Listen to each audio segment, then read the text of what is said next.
Assalamualaikum and hi semua. So in this video we are going to discuss the concept of EMF, internal resistance and potential difference. Okay, so in this subtopic there are three important keywords that you have to know and familiar with. Okay, sebab kita akan pusing-pusing akan cakap tiga benda ni. Okay, yang pertama adalah electromotive force. EMF, okay, in very short form. And then dia punya kita label dia sebagai epsilon. Okay, tapi saya nak ingatkan electromotive force ni, even dia punya nama ada force, tapi dia bukanlah adalah salah satu bentuk daya, tidak.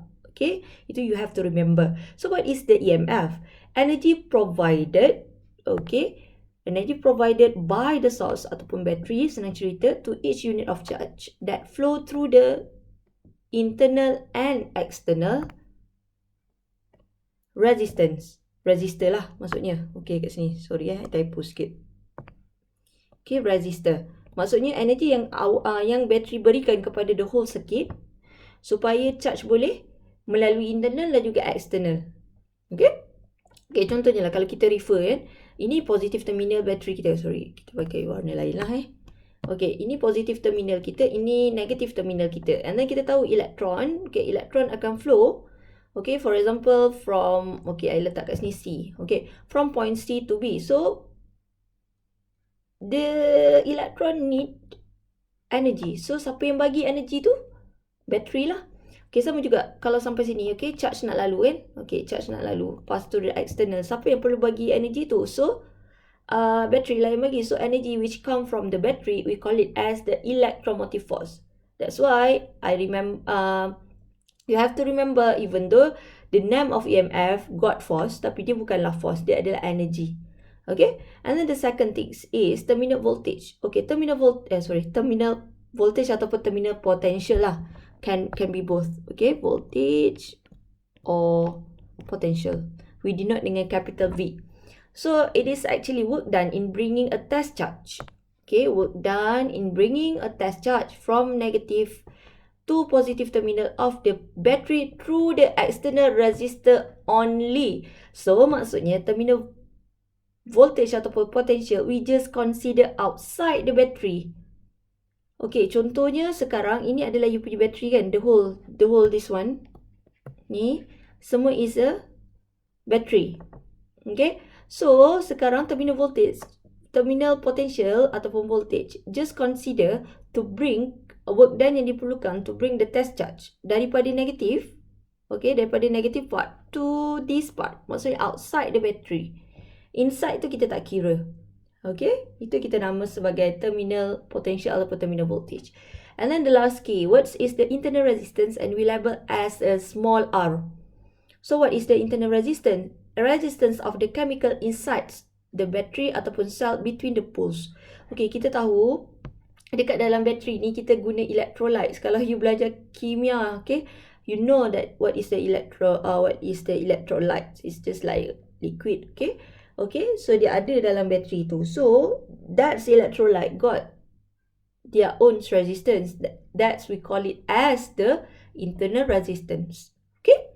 So, hopefully you familiar with these three keywords. Okay? Okay. Okay, let's do the explanations. Okay, so when I flow naturally from the battery, so I akan flow from the positive terminal. Okay, this side. Okay, opposite with the electron. Okay, there is an internal drop of potential difference. Okay, kita tahu current, sebelum kita dah cerita, current is total charge that flow around an area. So sama lah, maksudnya value of current dengan value of electron dia akan flow sama lah kan, amount dia adalah sama. So bila electron lalu dekat sini, dia akan ada potential drops due to the internal resistance. Dan you punya potential drops tu akan sama dengan IR value dia. Okay, so the terminal voltage V is equals to EMF minus IR. So maksudnya the balance voltage, okay, yang tinggal, okay, untuk diberikan kepada circuit adalah equals to V, ini adalah terminal voltage, equals to EMF tolak dengan potential drops tadi yang berlaku due to the internal resistance. Okay, so for example lah, bateri bagi 3. Contoh, okay, kita nak kira dia punya terminal voltage for example. Okay, bateri bagi 3. Okay, so, contoh kita nak kira, Allahu Akbar, sorry ya. So, V equals to EMF tolak IR.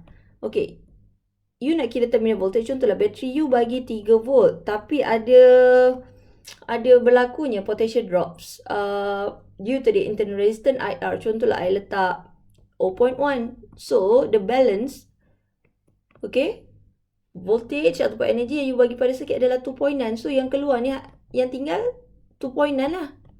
Okay. And diberikan kepada external resistor. Begitulah. So, the terminal voltage. Okay, VAB ni merujuk ni lah. Terminal voltage antara point A to B akan less than nilai EMF. Make sense lah kan dengan apa yang cakap. Due to the internal resistance. So, ni I bagi example. If your EMF is 3 volt, then your potential difference 2.6. So, nilai ni mesti less. Dia tak boleh sama. Kecuali for the battery without internal resistance, therefore you punya terminal voltage boleh sama dengan EMF. Contohnya, internal resistance you tak ada. Okay, ni kita padam. Okay, internal resistance tak ada, so baru you boleh cakap terminal voltage you sama dengan EMF. Sebab tak ada potential drop due to the internal resistance. Yang tu you kena betul-betul faham lah. Okay, so if our terminal voltage is V equals to IR, where I is the current flow, okay, R the external resistance. Okay, we compare equation yang ni. Okay, kita compare equation ni dengan equation ni. Okay, so kita substitute. Okay, V equals to IR, kita substitute dekat dalam equation ni. Okay, so IR equals to EMF minus IR. And then I could rearrange these equations and become EMF equal to IR plus IR, and I factorize I, then we can end up our equation equals to EMF is equals to I bracket capital R plus small r. Okay, just got extra notes here. If you have more than one external resistors, okay, so if your circuit looks like this, okay, you still have battery with internal resistance, but now you have more than one external resistor with label R1 and R2. So, you punya EMF sekarang akan sama dengan, actually in the bracket we just sum up the total resistors. Total resistance. Okay, you ada internal resistance, you ada tambah R1 and then you plus dengan R2. Same goes if you have more than 2, 3, 4 like that, you just sum up in the bracket. Okay, so that's all for this video. Hope you would understand and thank you.